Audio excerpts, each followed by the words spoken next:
Hello! Welcome to Until My Batteries Expire. Yesterday, February 23, was a busy day in Philippine professional wrestling. Filipino Pro Wrestling, FPW, they had their first live event of the year. It was billed as a secret wrestling show. Anyone could attend, anyone could just walk in. Technically, it was a free event, but feel free to pay whatever you feel is worth the price of admission. And I was there. It had action, it had drama, it had contests of fighting spirit, it had multiple competitors trying to show why their name should be on the marquee of Filipino Pro Wrestling. I was there, and I was able to watch the action for less than 5 minutes. Something came up on the day of the event which kept me from leaving on schedule. By the time I arrived, I wasn't even sure if there was a show for me to watch.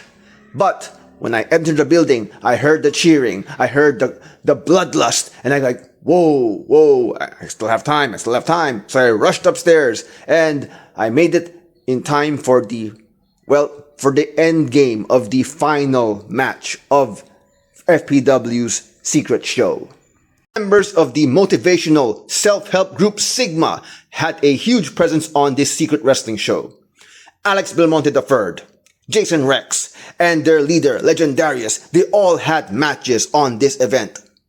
People could see the Sigma mindset, the Sigma lifestyle, translating into results on this secret wrestling show. This was Legendarius' first main event. He was competing against Cali Nueva on the main event of FPW's first live event of the year.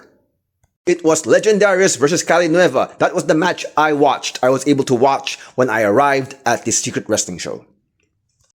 I'll admit, I'm disappointed that circumstances led me to missing more than 90% of FPW's secret wrestling show. But, that being said, I still had a positive experience. 1. The venue for FPW's secret wrestling show is their actual training center. And their training center is right beside Quezon City Hall. It's convenient for me to get to.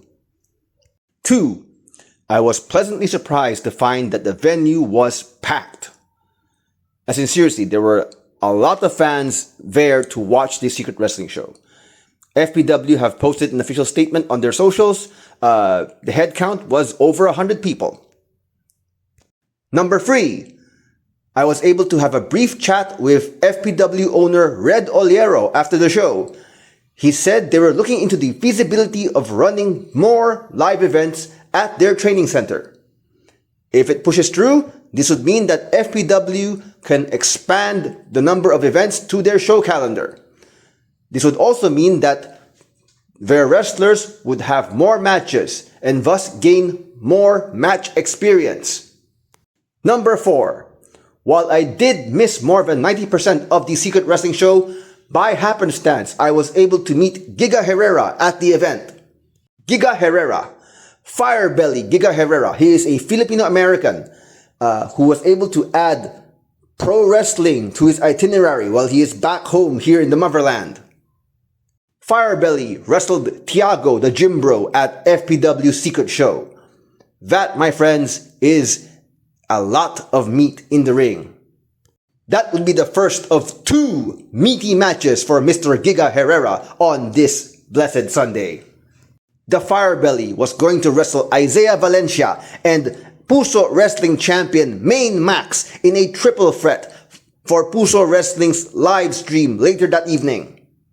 And I might be mistaken, but I think Giga Herrera is the first person to wrestle in 2 Philippine wrestling promotions on the same day. Just for context, the Philippine wrestling promotions avoid booking shows on the same day as much as possible. This is definitely the case for live events. However, Puso Wrestling also streams live wrestling matches on their YouTube channel. These live streamed matches happen in their home venue of the Brawl Pit. There is no paying audience on site. It's all done behind closed doors, streamed on the internet. By coincidence, FPW's secret live event and Puso Wrestling's live streamed no audience event happened on the same day, just a few hours apart. That gave Firebelly the opportunity to wrestle on both shows and, if I'm correct, make his mark in Philippine wrestling history. Firebelly wrestling 2 matches on the same day is also a manifestation of the evolving business practices of the wrestling promotions here in the Philippines. What do I mean? There is usually an off-season in Philippine wrestling.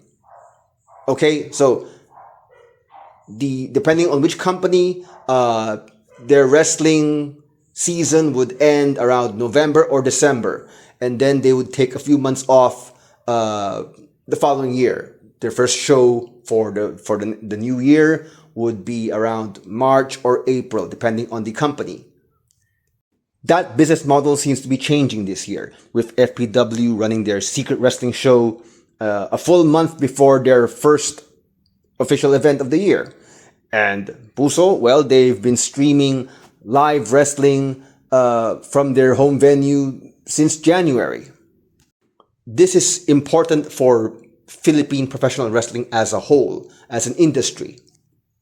More wrestling shows mean more matches. More matches mean that the wrestlers gain more experience, are able to improve their ability, their competitiveness.